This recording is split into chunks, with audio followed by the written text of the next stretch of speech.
Bem, então, uma boa noite a todos, a todas. Eu queria muito agradecer a presença de todos aqui, das equipes, mas especialmente aqui dos grandes parceiros Alexandre Evaristo e Wesley Rocha, por participarem desse projeto, que é o primeiro Tex Multicarf, que é um simulado de casos que são levados perante o Conselho Administrativo de Recursos Fiscais e tenta ter a maior similitude com os casos do CARF, inclusive com participação de ex-conselheiros, casos que estão sendo julgados.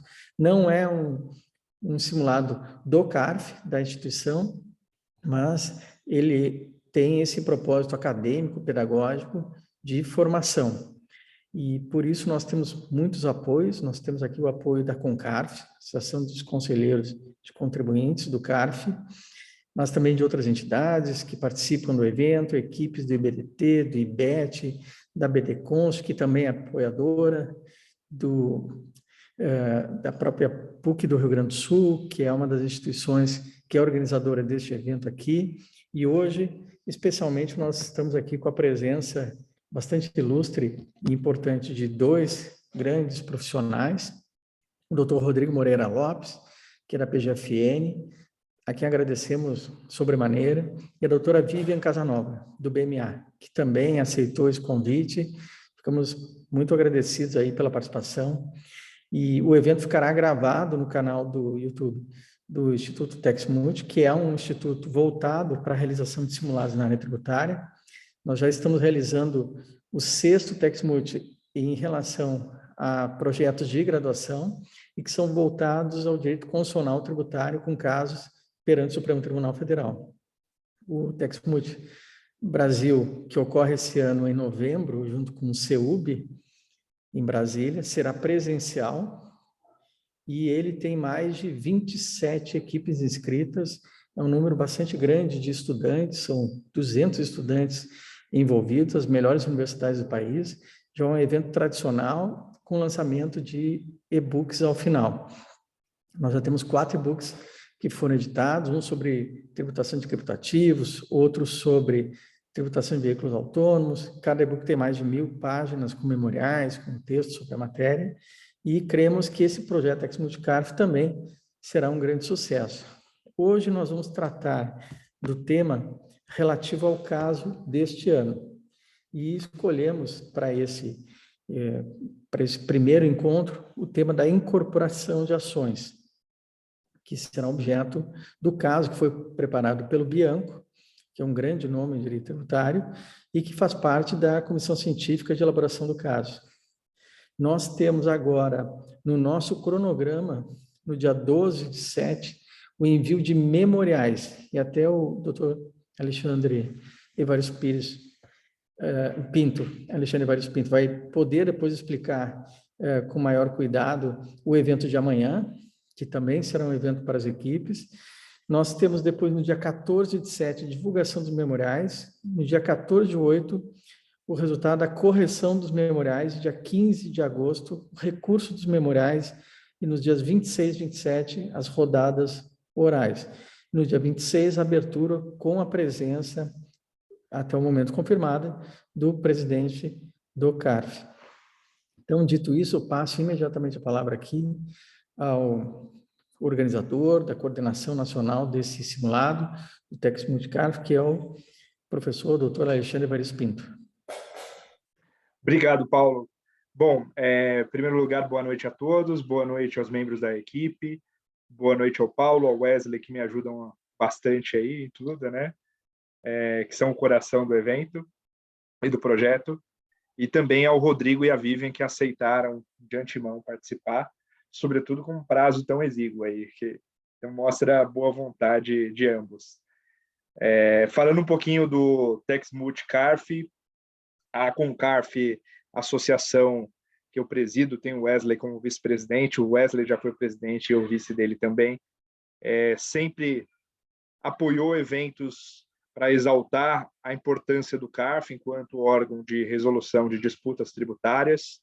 É um órgão de papel fundamental, quem pode acompanhar, a gente vê a especialidade técnica dos julgadores E ainda que a Fazenda ou os contribuintes não concordem com o julgamento final, na maior parte das vezes eles ficam satisfeitos em saber que houve um debate amplo e técnico, que acho que é o mais importante. E, nesse sentido, quando o Paulo veio com essa proposta de fazer um tax multi relativo ao CARF, aderiu completamente com as ideias que nós já tínhamos, especificamente eu e o Wesley aqui, representando a Concarf, e a gente falou, não, pode contar com a nossa presença, porque, obviamente, a gente viu o trabalho excelente que é feito no âmbito do Tax Multi Brasil, mas a gente falou, mas o Tax Multi Brasil a gente acaba discutindo em outro plano ali, né? No plano constitucional, que é um plano super mais elitizado, e o CARF é um âmbito de mais pé no chão ali, né? Então é muito legal trazer análise dos autos de infração, das impugnações, dos recursos voluntários de ofício. Então, Paulo, em primeiro lugar, gostaria de agradecer a confiança e, com certeza, esse será o primeiro de muitos. E, falando especificamente do Tax Multi desse ano, o caso foi escolhido a temática da incorporação de ações, mais especificamente da incorporação de ações envolvendo pessoas jurídicas, né, sob a ótica da realização da renda nas pessoas jurídicas.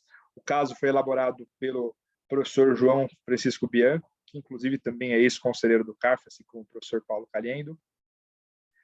E, de fato, trata-se de um dos temas mais controversos, né? Há argumentos bastante interessantes dos dois lados, tanto sob a perspectiva da Fazenda, quanto sob a perspectiva dos contribuintes. Então, acho que esse é o ponto mais importante. E, tratando de um evento acadêmico também, que é uma questão importante a ser ressaltada, as equipes elas são sorteadas ali a posição que elas vão ter, né, de defesa. Então, aqui a gente faz todo esse trabalho por amor ao debate mesmo. Primeiro, para que esses jovens profissionais possam ter acesso ao funcionamento de como é o CARF e para que a gente tenha o desenvolvimento, né, desses debates e desses profissionais. Então, basicamente, essas são as principais questões. E, dito isso, eu passo só a palavra aqui ao meu ex-companheiro de turma e companheiro de chapa já há algum tempo, professor Wesley Rocha. Boa noite a todos, companheiro de diretoria, né? Estamos já há algum tempo trabalhando em conjunto e é muito gratificante trabalhar ao lado do professor Alexandre, que tem uma vasta experiência, apesar de ser uma pessoa jovem, ele é uma pessoa que muito me inspira também na seara acadêmica, além, é claro, do professor Paulo Caliendo, que também já foi conselheiro do CARF, né? E é um protagonista na questão científica e de pesquisas acadêmicas. Quando o professor Caliendo havia comentado já há algum tempo atrás sobre a realização do Tax Multi CARF, né, eu fui um dos entusiastas e pedi assim para que pudéssemos colaborar, porque a intenção de participar tanto na Concarf como também elaborar ali com as atividades de conselheiro, né, é sempre buscando um fortalecimento do órgão e das atividades judicantes que nós podemos atuar, né? E é uma grata satisfação estar no CARF também, uma experiência muito grande e muito importante, vejo eu, na questão profissional. E a elaboração de um Tax Multi CARF vem de encontro hoje com aquilo que o novo presidente também, né, quer imprimir como presidência e direção do próprio órgão, porque o CARF ele tem a sua grande importância na seara tributária, onde dá ali a palavra basicamente final, né, na seara administrativa, e entrega uma decisão aos contribuintes e também para a própria Fazenda. Hoje, entendo que o CARF vem passando por várias reformulações ao longo das décadas e está num momento muito especial de apresentar para a sociedade uma atuação, né, mais transparente, mais célere e buscando bastante celeridade com qualidade. Então, acho que é importante esse tipo de atuação, e a presidência está bem direcionada a isso, né? A valorização dos jogadores que devem ter ali o seu tempo necessário para que possa entregar uma decisão adequada e não justa, porque a justiça se busca no Poder Judiciário e no CARF se busca a aplicabilidade da lei. Então, que seja claro também esse tipo de situação, porque nós vemos muitos advogados pedindo justiça no processo administrativo. Pode ser injusto, às vezes, uma autuação ou errada, mas o que o órgão procura é o controle, né, do ato e da atividade administrativa como um todo. E é justamente para isso que essa estrutura montada já há longa data, com a atuação paritária, a atuação de representantes, conselheiros da Fazenda e indicados conselheiros dos contribuintes, fazem com que o órgão tenha essa pluralidade, né, de atuação, de visão, porque, ao mesmo tempo, nós temos essa magnitude diferenciada em detrimento de outros tribunais, que dizem, o Brasil é um dos poucos, né, tribunais com indicação de conselheiros representantes de contribuintes. Mas, ok, então, que bom, porque podemos ser uma referência se nós conseguirmos cada vez mais fortalecer este ambiente de julgamento administrativo que transpassa por uma importância muito grande quando nós vemos tribunais judiciais, por exemplo, com alguns desembargadores que, às vezes, julgam dentro da limitação do tribunal, né? E no órgão, lá no CARF, nós temos a oportunidade de ter pelo menos 8 julgadores, até 8 julgadores, na verdade, em que, na composição paritária, tem a oportunidade de aprofundar muito a matéria, debater muito a matéria, e não raras vezes, muitos advogados saem, mesmo que perdemos, agradecendo a oportunidade de ter aquela matéria bem aprofundada e elaborada. Então, transpassando aqui já nosso tempo, vamos passar a palavra para o professor Rodrigo, que vai, o doutor Rodrigo, que vai aí realizar a exposição do tema.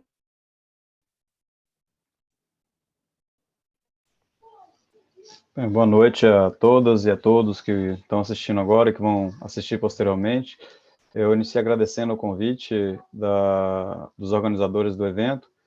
A mim coube falar dos pontos que geralmente são suscitados pelo lado da Fazenda Nacional em relação ao tema da incorporação de ações, e dado que o propósito do evento, que é tratar de forma bem objetiva, eu já vou passar direto aos aspectos.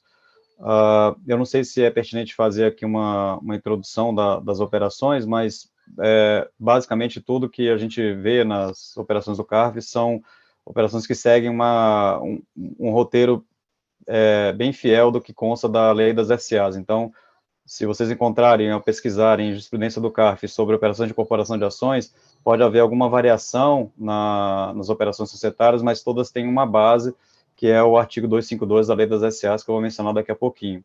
Então, só fazer essa pequena ressalva, né, que pode haver alguma diferença entre uma operação ou outra, mas não muda a análise jurídica, e principalmente jurídica tributária, que é feita no CARF em relação às operações.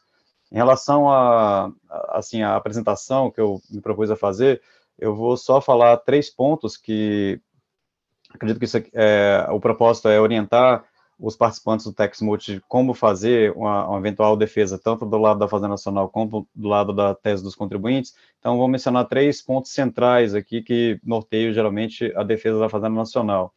Então, o primeiro ponto seria identificar a natureza da operação de incorporação de ações. Então, o que seria isso? Seria realizar uma análise jurídica, tá, do ponto de vista tanto do direito societário quanto também do direito de propriedade. A gente não entra aqui tanto no Código Civil para falar do direito de propriedade, porque a operação de incorporação de ações ela é regulamentado especificamente pela lei das SAs, mas envolve também a noção de direito de propriedade, porque discute se há ou não uma alienação de ativos. Então, esse seria o primeiro ponto, entender o que é a operação de incorporação de ações, olhando para o direito privado, sim, e com reflexo no direito público, mais especificamente o direito tributário. Então, entendendo isso que é a operação, a gente passaria para uma discussão que foi muito levantada no CARF, se ocorre ou não uma alienação, ou se a operação de incorporação de ações ela teria uma natureza bem específica, bem pontuada pelos contribuintes, que seria uma subrogação real. Tá? Então, já vou falar daqui a pouquinho o que seria essa divergência entre alienação ou subrogação real. Então, esse é o primeiro aspecto. O segundo aspecto que norteia a defesa da Fazenda Nacional é a identificação do aspecto dito econômico. E aqui, sem nenhum preconceito, não é a interpretação econômica do direito, é entender o que acontece materialmente com a operação de incorporação de ações. Então, a gente vai analisar a repercussão patrimonial, tanto na sociedade incorporadora, quanto para os efeitos patrimoniais para os sócios da empresa que teve as suas ações incorporadas. É um ponto fundamental para se entender o que é a operação e principalmente se houve ou não ganho de capital. E, por fim, é o ponto central, né, o aspecto tributário. E o aspecto tributário depende da compreensão dos dois primeiros pontos, o aspecto dito da natureza jurídica da incorporação de ações, do direito societário, do direito de propriedade, do aspecto econômico, e analisar esses dois aspectos conjuntamente com a legislação tributária para saber se há ou não fundamento legal para exigência de imposto de renda e CSLL, já que a gente está falando aqui de operações específicas de pessoas jurídicas, em casos de incorporação de ações. Então, basicamente, a gente vai analisar o aspecto material ou econômico, o aspecto formal, conjugar isso tudo com a legislação tributária. E só uma ressalva, tá? Esses 3 pontos, eles não restringem as análises que são possíveis de se fazer em relação a essas operações de incorporação de ações e principalmente as discussões tributárias. Então, eu vou focar nesses 3 pontos por causa da limitação do tempo e acredito para atender os objetivos aqui do evento, mas ressalto que durante os debates no CARF, aspectos como a forma de evidenciação e registro contábil das operações é um ponto importante. Então, quem tiver interesse em se aprofundar ou enveredar por essa seara, é um ponto, assim, que eu considero importante para compreender a operação e para compreender a repercussão tributária. Não só isso, como outros aspectos subjacentes que foram aparecendo ao longo do tempo. Então, por exemplo, houve um parecer editado pela Comissão de Valores Imobiliários que analisou a operação de incorporação de ações. E nesse parecer há uma conclusão da CVM. Como que essa discussão chegou no CARF? Chegou no CARF para saber se isso vinculava de alguma forma ou não o CARF. Tá? Então, houve essa discussão em alguns processos. Eu não sei se eu vou ter tempo de falar sobre essas questões ditas aqui subjacentes, que é o aspecto contábil e, por exemplo, o parecer da CVM, mas já fica, assim, uma orientação, uma dica para quem quiser estudar com mais profundidade do tema. Então, passando agora para os aspectos, né? Primeiro item, que é a dita natureza jurídica da incorporação de ações. Tá? Qual foi a controvérsia que chegou ao CARF? Em que consiste a operação de incorporação de ações? Tá? Então, e aí vocês vão poder encontrar pontos de vista muito bem fundamentados na doutrina, a respeito das diversas formas de se interpretar e de compreender a incorporação de ações. Eu vou tratar basicamente aqui de 2. A primeira, que vai falar que a incorporação de ações ela tem como resultado uma alienação de ativos, então ela consiste em uma alienação em sentido amplo, essa seria a estrutura básica da incorporação de ações, e uma segunda corrente que trata a incorporação de ações não como uma espécie de alienação, mas como uma mera permuta, ou, especificamente, que chegou muito no CARF, uma operação de subrogação real. Então, esses 2 posicionamentos base nortearam o primeiro aspecto das discussões, que seria identificar em que consiste a incorporação de ações. Então, vamos tratar de cada um deles. Para analisar se é ou não uma alienação, a minha sugestão seria, num primeiro aspecto, num primeiro momento, olhar para a regulamentação legal, tá? Que consta da Lei 6.404, mais especificamente do artigo 252 da Lei das SAs, a Lei 6.404. E por que isso é importante? Porque o artigo 252 da Lei das SAs diz para que serve a operação de incorporação de ações. Esse ponto é importante. Então, a incorporação de ações, ela serve para criar uma subsidiária integral. Então, num momento inicial, você tem uma sociedade anônima controlando uma outra sociedade anônima. Tá? E qual que é o objetivo? Que a controladora, ela passa a deter a integralidade das ações da controlada. Então, ela vai se tornar uma subsidiária integral. Essa é a finalidade da incorporação de ações, criar uma subsidiária integral. Isso está dito no caput do artigo 252 da Lei 6.404, e aí, a partir dessa concepção, ou dessa noção de que o objetivo é criar uma subsidiária integral, a gente parte para o ponto seguinte: como é que a gente cria uma subsidiária integral segundo a Lei das SAs? E o próprio artigo 252 da Lei das SAs vai responder. Então, a operacionalização, vamos chamar assim, ela ocorre, primeiro, com uma previsão de que haverá um aumento de capital da sociedade incorporadora, e aqui não confundir com incorporação de sociedade, tá? No final da operação de incorporação de ações, a gente vai ter a subsistência, ou a existência, tanto da incorporada, que a gente vai chamar aqui de incorporada, quanto da incorporadora. Então, vai haver a previsão de um aumento de capital na incorporadora, e o pagamento, entre aspas, desse aumento de capital vai ser com as ações da empresa que vai ter as suas ações incorporadas. E aí, por que eu estou falando aqui de pagamento? Porque essa é a lógica do direito societário. Quando há um aumento de capital, a integralização desse aumento de capital significa que um sócio, ou um acionista, ele se compromete a quitar a previsão de aumento de capital, ou seja, pagar aquela previsão de aumento do capital social da empresa. Na incorporação de ações, esse pagamento que ocorre de uma forma que não é feita em dinheiro, tá? Ela é feita com a entrega das ações da empresa incorporada. Então, segundo o artigo 252 da Lei das SAs, nós temos essa estrutura da operação societária, um aumento de capital, seguido de subscrição e integralização desse aumento de capital com ações da empresa incorporada, tá? Que vai ter suas ações incorporadas. E, entendida essa primeira etapa, a gente passa para a segunda parte, tá? Isso tudo antes de falar se é ou não uma alienação.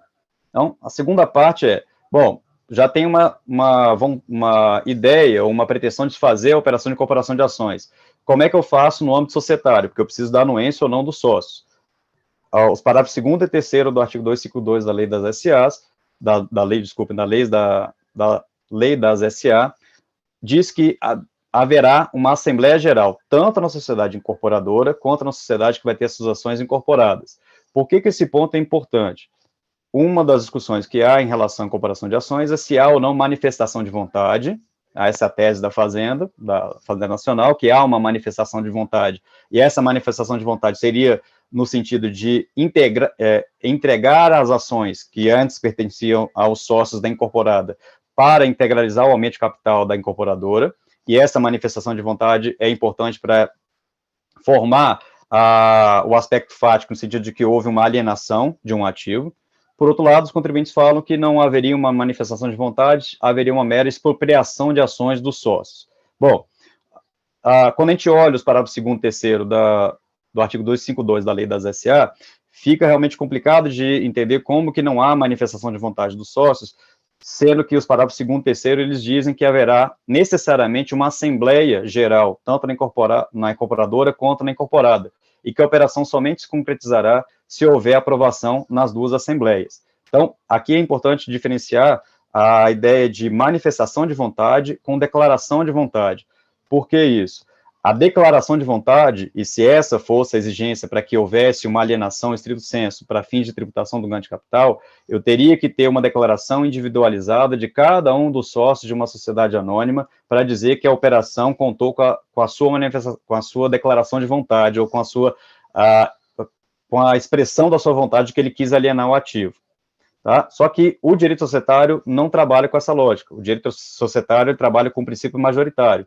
Então, quando o parágrafo 2º e 3º do artigo 252 da Lei das SAs diz que haverá uma Assembleia Geral na incorporadora, na incorporada, e somente com a aprovação dessas assembleias, ou seja, do quórum ali dos acionistas, é que se concretizará a incorporação de ações, nós estamos dizendo que a maioria decidirá se haverá ou não a concretização da operação, sem necessidade de cada um dos sócios individualmente expressar a sua vontade, tá? No sentido de falar, eu concordo com a operação. Não é assim que se regem as relações no âmbito da lei das SAs. Então, esse é o primeiro ponto, tá? O princípio majoritário ele vai reger essa operação, como rege diversas operações societárias. O segundo ponto é que todos os acionistas eles podem participar da AGE, é um direito deles, inclusive para se manifestar contrariamente. Se o acionista se manifestar contrariamente na AGE, na Assembleia Geral de Acionistas, e ainda assim a maioria deliberar e aprovar a operação, cabe ainda uma última manifestação de vontade do acionista que não concordou, que é exercer o seu direito de retirada. A lei das SAs confere a ele o direito de retirada. Aí ele pode falar, não concordo com a operação, não quero mais permanecer na sociedade. A sociedade, então, tem que pagar ao acionista que não concorda o seu direito de retirada. Tá? Depois de todas essas etapas, o que nós temos é o seguinte, o acionista que não concordou com a operação, tá? Ele pode até ser dissidente nesse sentido, mas que não exerceu o seu direito de retirada, ou seja, não manifestou a intenção de sair da sociedade, a lei das SAs, assim como o direito societário, diz que ele concordou com a operação, mas não é uma concordância tácita, é uma concordância dentro do princípio majoritário. Novamente, é importante ressaltar esse ponto. Isso quer dizer o seguinte, uma vez concretizada a operação, o tratamento jurídico que vai ser dado aos acionistas da sociedade que teve as ações incorporadas será rigorosamente o mesmo. Então, ele vai ter que submeter às consequências jurídicas da incorporação de ações, tanto no âmbito societário quanto no âmbito tributário, por causa de todo o regulamento jurídico que é dado pela lei das SAs.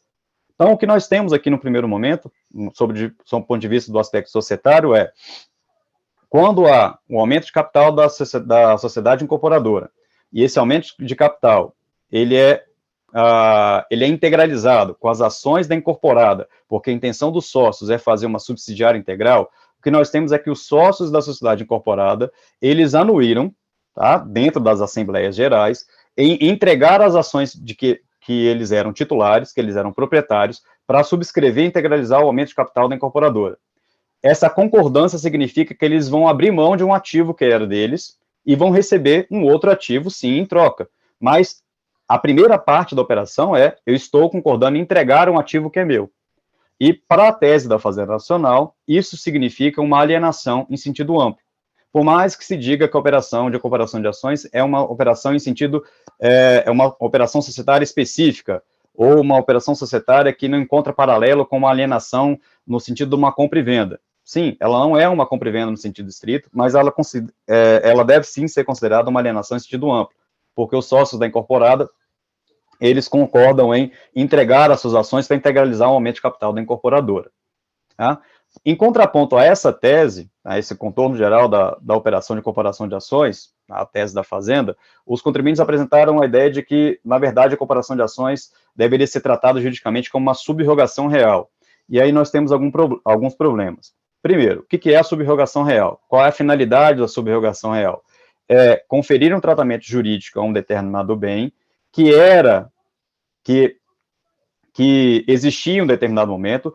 O titular desse bem, ele não vai ter mais esse ativo, não vai ter mais esse determinado bem, só que ele quer permanecer tendo o mesmo regramento jurídico que era conferido a esse bem específico.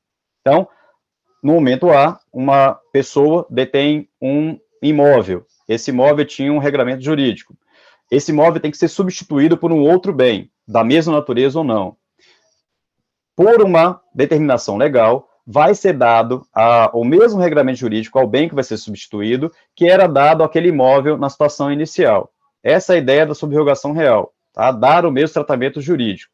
E aí, quando nós vamos para a incorporação de ações, nós realmente identificamos alguns problemas, porque o acionista da sociedade que teve as ações incorporadas, ele não vai ter, ou ele não vai manter o mesmo tratamento jurídico que ele detinha no início da operação, ou antes da operação, se compararmos com o final da operação. Por quê?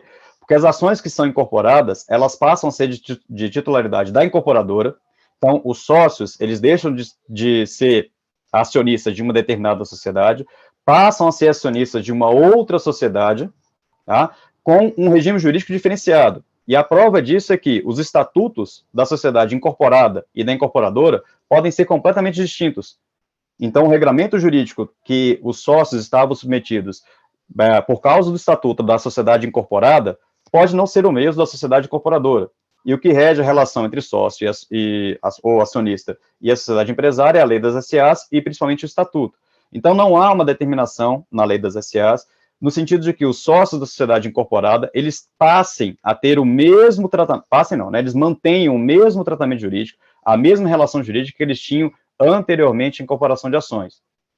O segundo ponto é que, quando os contribuintes argumentam que teria havido uma mera troca de ativos, uma substituição de ativos, isso acontece sob o ponto de vista contábil, tá? Porque você vai dar baixa de um ativo e vai receber como contrapartida um outro ativo. Então, essa é a lógica de argumentar que é uma subrogação real, mas essa troca de ativos, ela se encerra na contabilidade, se é que a gente pode chamar de troca, porque o regime jurídico da incorporação de ações não permite dizer que houve uma mera subrogação real, no sentido de uma mera troca.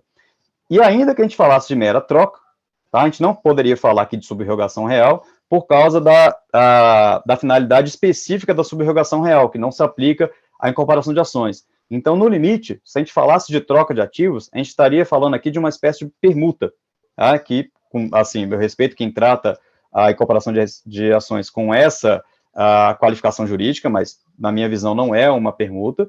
Mas, ainda que se trate como permuta, a permuta ela é plenamente tributável. Eu não teria nenhum problema nenhum de falar em tributação em operações de permuta, porque a permuta envolve, sim, uma alienação nos dois polos da operação. Então, no primeiro aspecto, eu vou só pedir um favor, não sei quem está controlando o tempo, se eu estiver avançando muito para o encerramento do tempo, tá, que foi disponibilizado a mim, só me avisar, está faltando 5 minutos, que eu já vou encaminhando aqui para finalizar a exposição. Então, esse é o primeiro aspecto. Desculpa, Rodrigo, só para avisar, se você puder ir encaminhando para o final, aí já só para... Já está avançando, né? Então, vou tentar terminar em 5 minutos. Assim. 5 eu termino. Então, vamos Obrigado. lá. Claro. Então, esse é o primeiro aspecto. Tá? Então, na visão da Fazenda Nacional, sempre houve uma alienação na operação de incorporação de ações. O segundo aspecto é identificar se nessa alienação há ou não um acréscimo patrimonial que poderia ser tratado como ganho de capital. Então, como é que a gente vai identificar o ganho de capital aqui? De novo, a gente vai ter que olhar para os dados, lá do caso concreto, é claro, mas o artigo 252 da Lei das SA, de novo, começa a dar para a gente alguns indicativos, né, da resposta se há ou não ganho de capital. Primeiro, indicativo, é preciso haver um aumento de capital na sociedade incorporadora. E esse aumento de capital, de novo, ele vai ser pago, entre aspas, com as ações da sociedade incorporada. Só que para fazer essa operação, a Lei das SAs determina que haja uma avaliação do patrimônio da incorporadora e da incorporada.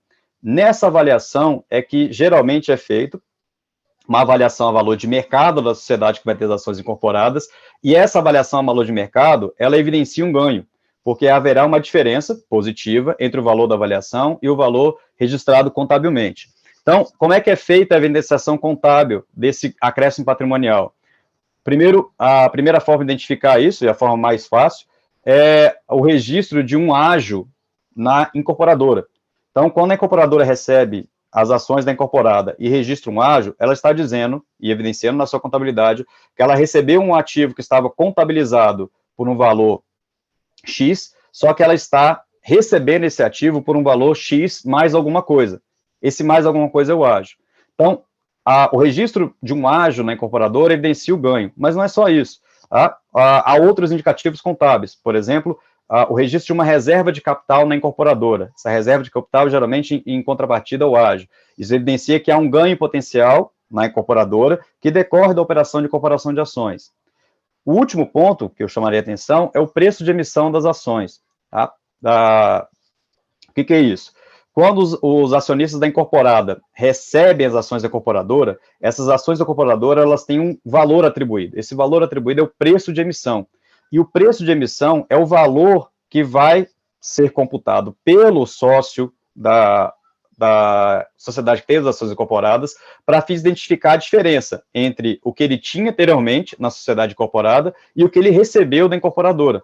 Então, o preço de emissão ele vai identificar por quanto a incorporadora recebeu as ações da incorporada. E é a partir desse valor que nós vamos identificar uma diferença patrimonial entre o valor que era registrado contabilmente, era registrado pelo sócio da incorporada, e o valor que ele passou a ter. Essa diferença vai identificar para a gente que houve um ganho econômico em favor dos sócios da incorporada. E esse ganho econômico que é justamente o objeto de tributação. E aí, já para encerrar, Alexandre, para não tomar muito tempo do pessoal, a base legal da tributação, no caso de pessoas jurídicas, é o artigo 31 do Decreto-Lei 1598 de 77, que é a regra geral de tributação de ganho de capital. Basicamente, o que a gente vai ter que analisar aqui? A diferença entre o valor contábil do bem e o valor de alienação, já que nós estamos partindo do pressuposto que houve uma alienação. Quando a gente faz esse cotejo, nós temos que, em uma operação que houve uma alienação de ativos, como a Fazenda Nacional defende que houve na incorporação de ações, em que se verifica uma diferença positiva, ou seja, o valor de alienação, o valor que o acionista da sociedade incorporada recebeu é diferente, é maior do que o valor que ele tinha anteriormente à operação, nós temos ali um ganho de capital que é tributável e que os acionistas da incorporada devem oferecer a tributação. Então, esses são os contornos, os pontos gerais da tese da incorporação de ações. Eu agradeço a atenção, Evaristo, desculpe se eu tiver, e colegas, desculpe se eu tiver extrapolado muito tempo. Se tiver mais algum espaço para debater ou para falar mais algum ponto, a gente pode avançar nas discussões. Eu agradeço. Obrigado, Rodrigo. Não, você foi perfeito aí, se destacou os principais pontos e com certeza auxiliou muito as equipes que vão estar com a posição de defender a Fazenda Nacional. E diante desse cenário, eu já passo a palavra aqui para a doutora Vivian, para que ela possa expor os principais pontos, mas agora sob a perspectiva dos contribuintes. Boa noite a todas e a todos aqui que estão assistindo a gente hoje, que vão assistir depois no canal do YouTube. Eu queria primeiro também agradecer aí a organização do TaxMulti, dizer que é um prazer estar aqui junto com o Rodrigo, afinal a gente está sempre lá debatendo no CARF essas operações, e tentar passar um pouco, né, de conhecimento para os times, para que eles possam fazer aí a melhor defesa do caso, do meu lado aqui, do ponto de vista dos contribuintes. Quando a gente está falando, e a gente estava pensando um pouco em como fazer esse evento, o Alexandre passou um pouco para a gente, como seria um pouco uma sustentação oral num caso desses. Eu acho que a sustentação oral aqui, ela tem, quando a gente está falando de operação, uma visão um pouco mais prática, então, normalmente eu trago uma visão um pouco mais prática. Eu gosto de trabalhar com slides também, para demonstrar como foi feita a operação. O Rodrigo trouxe aqui o contexto geral, mas eu queria trazer para vocês um pouco, e eu vou fazer uma apresentação aqui, do que efetivamente foi a operação. Acho que é importante demonstrar o detalhe da operação, porque dessa forma eu já consigo afastar aí alguns dos argumentos trazidos pelo Rodrigo para demonstrar que a operação de incorporação de ações não é uma alienação, porque a autuação parte desse pressuposto para pretender tributar essa operação. Então, eu vou fazer aqui, vou compartilhar minha tela. Isso bem que não está habilitado para eu compartilhar aqui. Paulo, vou autorizar aqui, Vivian. Tá. Só um minutinho. Porque eu acho que nesse tipo de operação, de autuação que envolve operação, acho que é importante a gente demonstrar exatamente o detalhe, porque esses detalhes podem fazer diferença na análise do julgador. Eu acho que está autorizado agora. Deixa eu ver. Agora foi. Deixa eu botar aqui no modelo de apresentação. Foi. Então, passando aqui, como foi essa operação em si, né? A gente está falando do ano de 2019, a gente tinha, então, 2 grupos econômicos, eu acho que isso é bem importante mencionar também. A gente está falando de 2 grupos econômicos distintos. O objetivo da operação de incorporação de ações, de forma alguma, era apurar algum ganho por parte das empresas envolvidas. O objetivo era, efetivamente, ter uma combinação de negócios e juntar a Transmissora Azul, que atuava na área de transmissão de energia, o grupo econômico que atuava na área de transmissão de energia, com o grupo da energia forte renovável, que atuava, então, na geração de energia elétrica, concentrando fontes complementares de energia, ampliando a competitividade no setor de energia elétrica, trazendo aí uma capacidade maior de investimentos nessa área. Então, acho que o foco e o objetivo da operação era esse. Você tem ali 2 grupos totalmente distintos e independentes, cada um com seus valores ali de patrimônio líquido, e o que efetivamente importa aqui para a gente, que a gente vai ver na operação, é a incorporação de ações da Transmissora Azul, que eram detidas pela Holding Azul e por esses outros investidores, que eram investidores minoritários, pela Energia Forte. Então, quando a gente tem, em 2020, você tem um pouco, e o Rodrigo mencionou isso aqui, a gente tem o artigo 252 da Lei das SAs, quando ele trata da incorporação de ações, ele prevê que cabe aos conselhos de administração aprovar, levar a proposta e aprovar em Assembleia Geral a incorporação de ações, e foi o que foi feito em janeiro de 2020 em relação às ações da Transmissora Azul pela Energia Forte. Então, essa operação, nos termos do 252, ela prevê o quê? A transferência da integralidade das ações da Transmissora Azul para a Energia Forte, de modo que a Transmissora Azul ela passa a ser subsidiária integral da Energia Forte, mas, por outro lado, a Holding Azul ela precisa, então, receber em substituição as ações da Transmissora Forte, da Transmissora Azul, que foram transferidas para a Energia Forte, ela precisa receber, então, ações da Energia Forte. Por isso há o aumento de capital da Energia Forte, que é a empresa incorporadora aqui das ações da Transmissora Azul, porque, como o Rodrigo mencionou, a gente está falando de uma incorporação de ações e não de uma incorporação de sociedade. Então, acho que o primeiro ponto que a gente tem aqui um pouco de discordância é que essa operação de incorporação de ações ela não se assemelha a um aumento de capital com subscrição e integralização em bens. Ela é, na verdade, uma operação absolutamente distinta, expressamente prevista na Lei das SAs, que, inclusive, a ela não se aplica algumas previsões que se aplicam à integralização, aumento de capital com integralização de bens, né? Como, por exemplo, dar direito de preferência a determinados acionistas para integralizar aquele capital. Então, acho que tem algumas coisas que são distintas, então a gente não pode equiparar essas situações. Então, acho que esse é o primeiro ponto que, para mim, fica claro do ponto de vista do artigo 252 da Lei das SAs, que a gente está tratando de uma substituição das ações. Então, a Holding Azul ela detinha ações da Transmissora Azul, a partir do momento que tem a incorporação de ações, ela passa, então, a deter ações da Energia Forte. Nessa relação específica de troca, foi observado o valor patrimonial das ações, de modo que uma ação da Transmissora Azul, que equivale a 5 ações da Energia Forte, a Energia Forte, então, na verdade, a Energia Forte, então, ela aumenta o capital, de modo que a Transmissora Azul, a Holding Azul recebe, na verdade, 35 ações da Energia Forte. Aqui, na verdade, a gente vai ter essa relação de troca definida pelas partes, porque a própria Lei das SAs prevê que cabe às partes definir essa relação de troca. E o que é importante, porque o Rodrigo mencionou também uma questão do registro contábil, o que acontece é que, em observância às normas contábeis, a obrigação da Holding Azul, que é efetivamente a acionista que recebeu essas ações, ela precisa, pelo método de equivalência patrimonial, registrar o custo de aquisição desse investimento, né? Então, o custo de aquisição desse investimento, na verdade, eram as 35 ações que ela tinha pelo preço de R$10.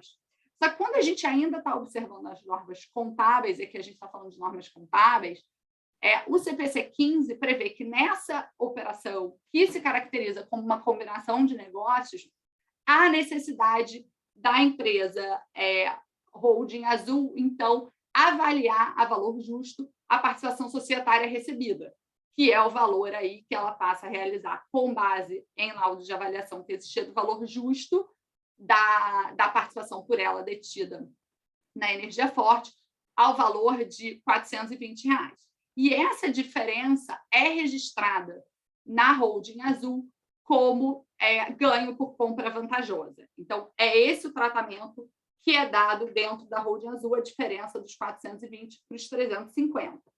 Então, ele tem um custo de aquisição de 350 e um ganho por compra vantajosa, que não é nenhum ganho realizável e que não se equipara e não se equivale a qualquer ganho de capital. Quando você tem a autuação fiscal, e aí o Rodrigo mencionou bem isso aqui, inclusive a capitulação legal, a gente está falando do ganho da autuação fiscal, considerando que há um ganho de capital nessa operação de incorporação de ações, porque então a Holding Azul teria entregue ações ao valor de 350 e teria recebido ações a um valor de 420, e essa diferença seria o ganho de capital que deveria ter sido apurado. É exigido IRPJ, CSL, PIS e COFINS. Além disso, é exigida uma multa isolada de 50% pelo não recolhimento de estimativa mensal e uma multa de ofício qualificada de 150, sob a alegação de que teria havido sonegação nessa operação. E aí eu estou mencionando esses pontos também, porque eu acredito que a defesa do contribuinte, pelo que eu entendi também do case aqui, deve passar por todos esses pontos. Então, para eu tentar ajudar aqui também em relação a essas questões que são complementares à discussão de mérito em si. Em termos de argumento de defesa, é importante sempre ter uma análise dos dispositivos legais que são citados na autuação fiscal. Quando a gente olha esses dispositivos que estão citados no case, eles são dispositivos absolutamente genéricos sobre a apuração de ganho de capital. Não há nenhum dispositivo tratando de qualquer previsão relacionada ao registro contábil que ocorreu, que é o ganho por compra vantajosa, e não há qualquer dispositivo legal prevendo também que você deveria ter uma tributação da operação de incorporação de ações ou que a operação de incorporação de ações se assemelharia a uma alienação. Também não há qualquer previsão nesse sentido. Falando em ganho de capital, o Rodrigo também mencionou aqui que o ganho de capital, a tributação do ganho de capital pelo IRPJ e pela CS, está previsto no artigo 31 do Decreto-Lei 1598, e o ganho de capital nada mais é do que um resultado positivo na alienação, e aqui eu quero reforçar a necessidade de que seja uma alienação de bens aqui no que nos interessa, do ativo não circulante. Então, a fiscalização busca qualificar a operação de incorporação de ações como uma alienação, o que, do lado dos contribuintes, eu entendo pela impossibilidade dessa caracterização. Impossibilidade pela própria lei das SAs. Quando a lei das SAs ela traz no artigo 252 o que é uma incorporação de ações, ela prevê nada mais do que a possibilidade de a empresa que detém aquelas ações substituir as ações pelas ações, as ações da incorporada pelas ações da sociedade incorporadora. Então, você tem, sim, um aumento de capital da sociedade incorporadora, mas simplesmente para a entrega das ações em substituição às ações que foram incorporadas. Em nenhum momento o artigo 252 fala em alienação, em nenhum momento o artigo 252 fala que há aí um pagamento pelo aumento de capital. De forma alguma, ele prevê isso. O que ele prevê é que você tem que ter uma autorização, parágrafo primeiro fala em autorização do aumento de capital, simplesmente porque se você não tiver um aumento de capital, você não tem como a sociedade incorporadora entregar ações dela à sociedade, a antiga acionista da sociedade incorporada. Então, você efetivamente precisa ter esse aumento de capital, mas simplesmente para você pegar aquelas ações e entregar em substituição. Então, o artigo 252 em nenhum momento fala em alienação e muito menos em pagamento pelas ações transferidas, ações incorporadas. Quando você olha do ponto de vista da sociedade incorporada, da acionista da sociedade incorporada, que é quem a gente está tratando aqui, que é a Holding Azul, o que você tem no patrimônio dessa acionista é meramente uma substituição de um bem por um outro absolutamente idêntico. Não tem nada diferente disso. Então, você vai ter a substituição das ações da companhia incorporada pelas novas ações emitidas pela sociedade incorporadora. E, diferente do que o Rodrigo mencionou, eu entendo que essa substituição ela se dá, sim, de uma forma compulsória, por deliberação das administrações das companhias envolvidas. Deve haver a votação na Assembleia? Deve. Agora, quando a gente pensa no acionista controlador, Pode até fazer sentido a opinião do Rodrigo, mas quando a gente pensa que você pode ter acionistas minoritários que são contrários àquela deliberação, fato é que eles vão ter que aceitar a incorporação de ações de forma compulsória. Então, sim, há um aceite por parte dos acionistas na substituição do bem integrante do seu patrimônio de forma passiva e compulsória. O acionista ele não está recebendo aí qualquer pagamento pela alienação de ações. Na verdade, existe uma previsão legal e uma exigência legal de que ele receba novas ações da companhia incorporadora como troca pelas ações da companhia que ele recebeu. Então, há uma relação de troca, de substituição, e não uma relação de alienação e pagamento. O Rodrigo mencionou aqui, de fato, sobre subrogação real e legal. A doutrina societária, de forma unânime, prevê que a incorporação de ações prevista no artigo 252 é uma subrogação real legal. Então, não há dúvidas quanto a isso. Você tem, efetivamente, uma substituição de bens de mesma natureza e caracteriza-se por uma exigência, essa substituição, por uma exigência legal expressamente prevista na lei das SAs. Então, está claro para mim que a gente tem um instituto sui generis que representa uma troca de ações de uma forma passiva e compulsória pelos acionistas. Feito esses esclarecimentos, um ponto que eu também queria destacar é a questão do custo de aquisição desse investimento, que ele não é alterado. Então, no caso específico da Holding Azul, ela tinha um investimento por R$350 e ela passa a ter, de acordo com a relação de troca que foi realizada, um outro investimento por R$350. Você não tem qualquer fluxo financeiro de recursos, né? Então, você tem, na verdade, na incorporação de ações, você não vai ter essa alienação. E aí, o Rodrigo também mencionou um pouco o Código Civil. O Código Civil, quando ele fala, no artigo 1275, inciso 1, de alienação, ele prevê a alienação como uma forma de perda da propriedade, né? E no caso da incorporação de ações, a gente não tem perda da propriedade. Na verdade, o que se tem é a Holding Azul tem ações de uma sociedade e passa a ter ações de outra sociedade, mas ela não perde a propriedade daquele investimento. Ela continua detendo ações em um determinado investimento, que, no caso, passa a ser um investimento na energia forte. Então, está claro para mim que não há como se enquadrar a incorporação de ações como uma alienação de investimento.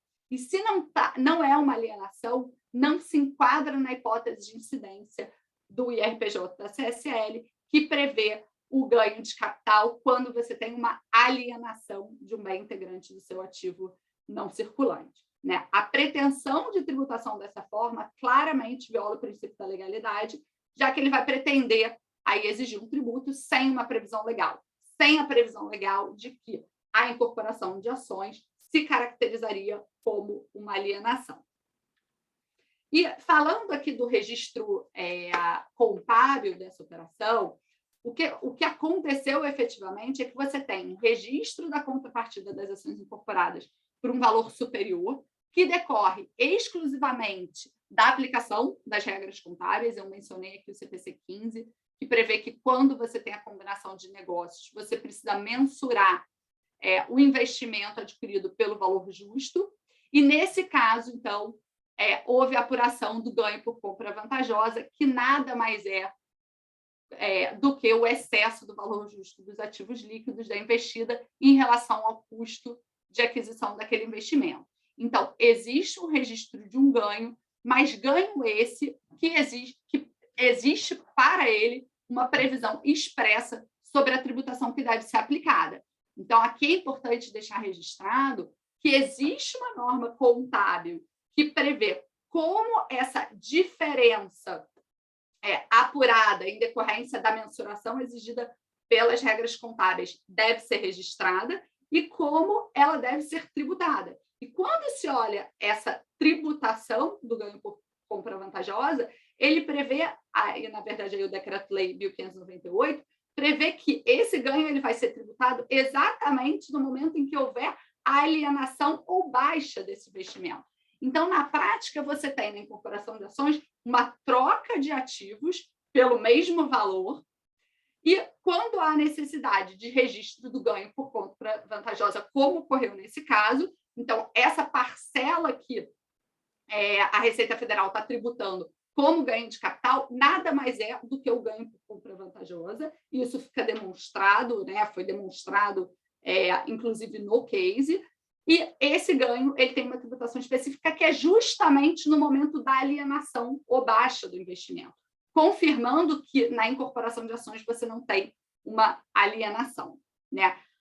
Só para mencionar aqui, é importante a gente falar dos artigos 109 e 110 do CTN, que prevê a necessidade de respeito aos institutos de direito privado para fins de tributação, principalmente quando você não tem uma lei prevendo os efeitos fiscais desses institutos, como acontece aqui no caso específico, porque a gente não tem uma norma tratando dos efeitos fiscais da incorporação de ações.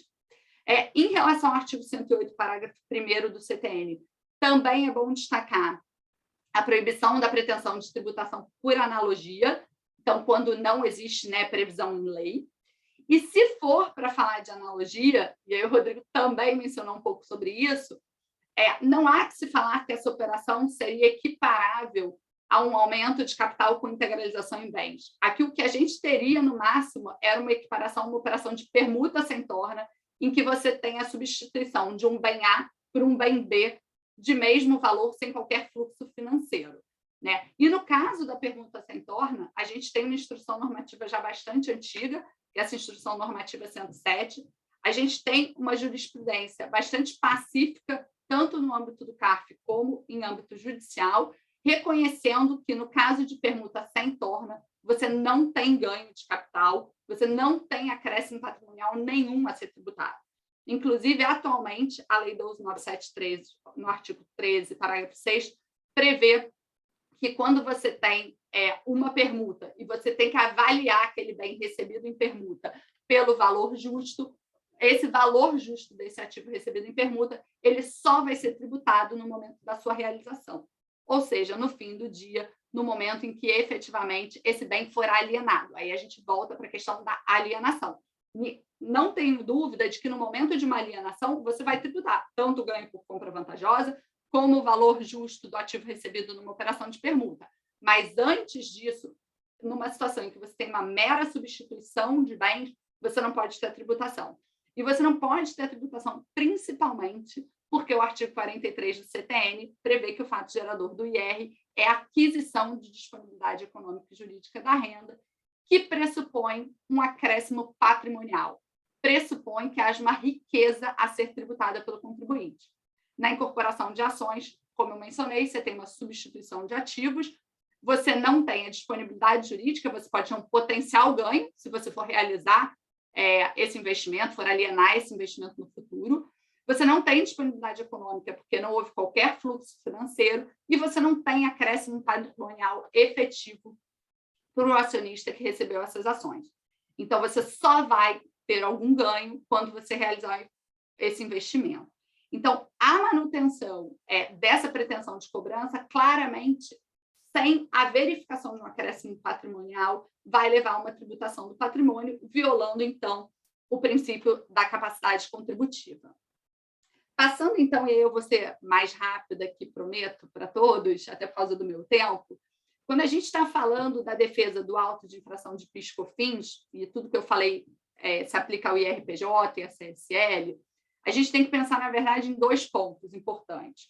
Como eu mencionei, o ganho que existiu, na verdade, é um ganho por compra vantajosa, decorrente da aplicação das regras contábeis, em decorrência da mera troca dessas ações, você não tem a realização de uma receita.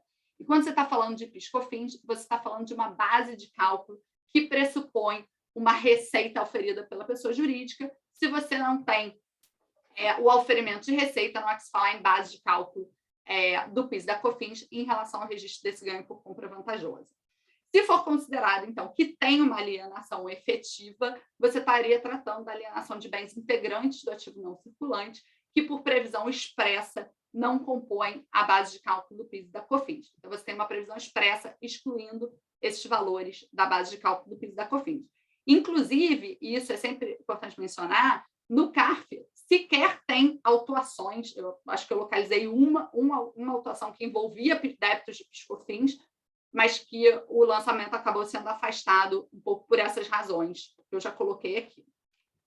Em relação à defesa das multas, em relação à multa isolada, a defesa principal é a impossibilidade de concomitância dessa multa com a multa de ofício, porque a gente está falando de uma mesma infração que gera a imposição da dupla penalidade. Então, a gente teria aqui um bis in idem. A gente tem jurisprudência também do CARF já afastando a multa isolada quando ela está em concomitância com a multa de ofício. E a gente tem uma jurisprudência do STJ que também vem sendo aplicada pelo CARF no sentido de aplicação do princípio da consunção, que é segundo o qual, quando você tem uma situação que são condutas típicas sucessivas com nexo de dependência entre elas, a infração mais grave ela absorve a de menor gravidade. E o que isso está relacionado à multa isolada e à multa de ofício? Em geral, a multa de ofício ela tem uma base de cálculo superior à multa isolada, então isso importa que a multa isolada ela acaba sendo cancelada na parte em que a sua base de cálculo coincide com a da multa de ofício. Então, na prática, a aplicação desse princípio acaba levando ao cancelamento dessas multas isoladas. E para a multa de ofício qualificada, a fiscalização aqui, nesse caso, no case analisado, ela considerou que houve a sonegação, e aqui é muito importante, a multa qualificada ela é sempre aplicada quando a gente tem a hipótese de sonegação, fraude e conluio. Mas em poucas autuações, os termos são corretamente analisados, né? Então, quando a gente está falando de sonegação, a gente está falando de uma ação ou omissão dolosa tendente a impedir ou retardar total ou parcialmente conhecimento por parte da autoridade da ocorrência do fato gerador da obrigação.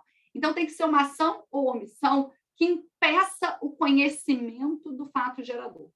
No caso concreto aqui, não há qualquer ação ou omissão do contribuinte para impedir a ocorrência do fato gerador. A fiscalização ela não comprovou a existência de uma sonegação. Ela simplesmente alegou a utilização de um artifício contábil que teria levado à sonegação. Mas fato é que, quando a gente está falando da incorporação de ações, e aí o Rodrigo mencionou aqui, é uma operação, e eu mencionei diversas vezes, é uma operação absolutamente lícita, ela tem uma previsão legal específica na lei das SAs, ela foi regularmente realizada pelas partes, não houve qualquer questionamento sobre a regularidade da operação, ela foi devidamente contabilizada, né? Então, a empresa autuada ela observou as regras contábeis corretas ali, então não houve qualquer artifício contábil. Pelo contrário, a norma contábil ela foi devidamente aplicada pelo contribuinte, né? E, além disso, não se buscou impedir ou retardar o conhecimento da fiscalização. A fiscalização ela teve acesso a todas as informações foram devidamente prestadas no curso da fiscalização.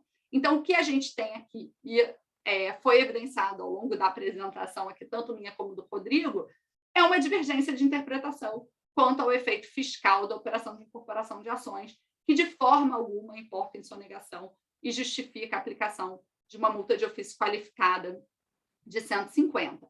E, nesse ponto aqui também é importante mencionar que, em diversos julgados do CARF, em diversas autuações, sequer é aplicada essa multa de ofício qualificada, por justamente se verificar que tem ali uma divergência de interpretação. Bom, eu fiz aqui os meus comentários, vou parar de compartilhar e fico aqui à vontade, Alexandre, Paulo, para qualquer ponto. Obrigado, Vivian, mais uma vez também, excelente exposição, foi muito clara, acho que para ressaltar os principais pontos, e acho que basicamente era esse o objetivo do nosso evento. Eu vou, desde que o Paulo permita, só abrir para considerações finais, tanto do Rodrigo quanto da Vivian, e aí o Paulo encerra. Concordo, de acordo, Alexandre, fica muito bem assim. Perfeito. Então, Rodrigo, se você puder trazer suas considerações finais, e aí pediria só para, no máximo, 5 minutos. Aí. Pode tratar do mérito também, se quiser alguma questão que ficou em aberto, mas basicamente para encerrar. Obrigado, Alexandre. Eu não vou retomar o mérito, acho que em 5 minutos não dá para fazer aqui tréplica, eu acho que nem esse é o objetivo, é mais um agradecimento,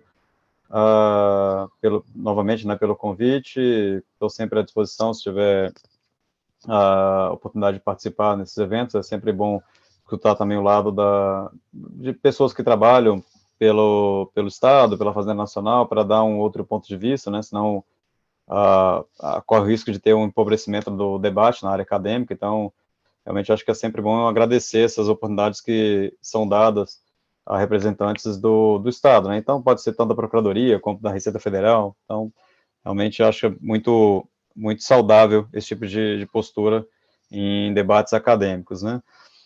No mais, assim, me coloco novamente à disposição, se alguém quiser trocar uma ideia sobre o tema, né, eu não sei se terá esse tipo de abertura, né, porque vão ter aí os trabalhos do pessoal do TexMulti, mas estou aqui sempre à disposição. Uma boa noite a todos e a todas. Obrigado aí mais uma vez, Rodrigo. Acho que essa sua ressalva foi muito importante, porque, de fato, né, para a gente ter o conhecimento completo ali da situação, a gente tem que ouvir ambas as partes, e sempre nas questões que são mais controversas, a gente tem sempre mais de uma interpretação que é razoável, né? Esses principais temas que são debatidos no CARF, que não são matéria de prova, geralmente tem uma interpretação razoável, tanto num sentido quanto no outro. Então, acho que é bem interessante mesmo você trazer essas colocações. E também já passo agora a palavra para a Vivian. Obrigada, Alexandre. Acho que eu também não tenho, obrigada, Paulo, também. Eu acho que também não tenho muito mais o que falar. Eu acho que eu tentei explorar ali todos os pontos e tentar ajudar os times aí em todos os pontos da autuação para quem for defender o contribuinte, dado que, de fato, eu acho que tem, no ponto da incorporação de ações, como o Rodrigo mencionou aqui, tem os dois lados. A gente tem jurisprudência para os dois lados, a gente tem o argumento da Fazenda, a gente tem o argumento dos contribuintes. Nesse debate acadêmico e para aprendizado e conhecimento de todos, é sim importante ouvir esses dois lados e ver como o CARF vem decidindo em cada uma das situações. E a gente tem visto que ainda não tem uma posição definitiva, né, do CARF sobre esse tema. Então, acho que o pessoal vai ter aí muito que explorar e não esquecer dos pontos adicionais, porque eu acho que nos pontos adicionais os contribuintes têm aí mais uma chance de caminhar em relação às outras discussões, para fins ainda que seja de um cancelamento parcial, que é pelo menos o que a gente busca também nas defesas. Então, agradecer, dizer que eu estou aqui à disposição também, se eu puder contribuir mais. A gente está sempre à disposição para ajudar e a disseminar o conhecimento, um pouco da nossa vivência do dia a dia aqui no CARF. Obrigado, Vivian, também sempre levantando os principais pontos e destacando os temas mais controversos. Obrigado aí mais uma vez pela disponibilidade. E dito isso, já passo a palavra aqui para o professor Paulo Calhendo para que ele faça o encerramento. Muito obrigado, professor Alexandre Bares Pinto. Olha, foi um evento fenomenal.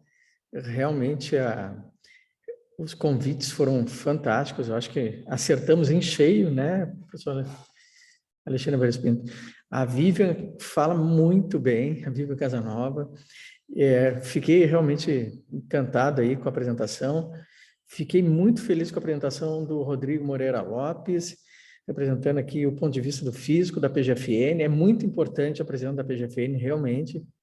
E temos muito a agradecer aí, tanto o presidente da PGFN, do físico, do Estado como um todo, né, da administração tributária, porque isso engrandece estes eventos e ficamos muito felizes mesmo. Nós pedimos até o apoio do Sindifisco, vamos pedir também da Associação de Procuradores da Fazenda Nacional, temos muito interesse em que esse espaço acadêmico, ele, como disse o Wesley no início, ele reitera a importância dessa corte administrativa, ele reitera a importância dos debates sobre o processo administrativo tributário.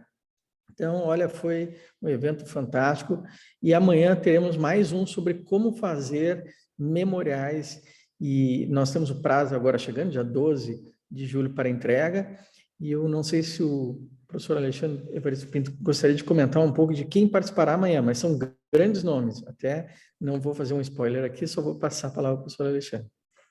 Obrigado, professor Paulo. Amanhã também a gente vai publicar o folder ali na internet, a gente convida todos vocês a assistirem. A gente vai contar com 3 advogados que também são bem militantes no âmbito do CARF. Eles não vão discutir o mérito amanhã, a discussão um pouco de memoriais, né, formatos, a gente tem diversos formatos na prática, cada qual com suas vantagens e desvantagens. Então, a gente vai ter o Dr. Giancarlo Matarazzo, que é sócio lá do Pinheiro Neto, a doutora Diana Piatti, que é sócia do Machado Meyer, e a doutora Maria Isabel Bueno, que é sócia do Matos Filho. Então, eles vão contar um pouquinho da experiência deles, trocar ideia. É um evento um pouco mais informal do que o de hoje, porque não tem um objeto ali de defesa de um ponto de vista em si, é mais trocar um pouco das experiências sobre memoriais, lembrando que não tem resposta correta, tá, pessoal? Obviamente, o seminário de amanhã, ele vai falar um pouquinho da experiência desses profissionais, não só para vocês fazerem os seus memoriais para o TexMulti aqui, mas para a vida, né, profissional mesmo. Porque a gente vai ver alguns formatos que não necessariamente vão se enquadrar para o formato do TexMulti aqui, mas para a gente discutir. Então, basicamente é isso, Paulo. Perfeito, agradecemos a todos, a todas, as equipes, todos que participaram aqui, ao professor Alexandre, ao professor Wesley, a Vivian, o Rodrigo, e nos encontramos amanhã. Um grande abraço, obrigado a todos. Tchau, tchau, pessoal.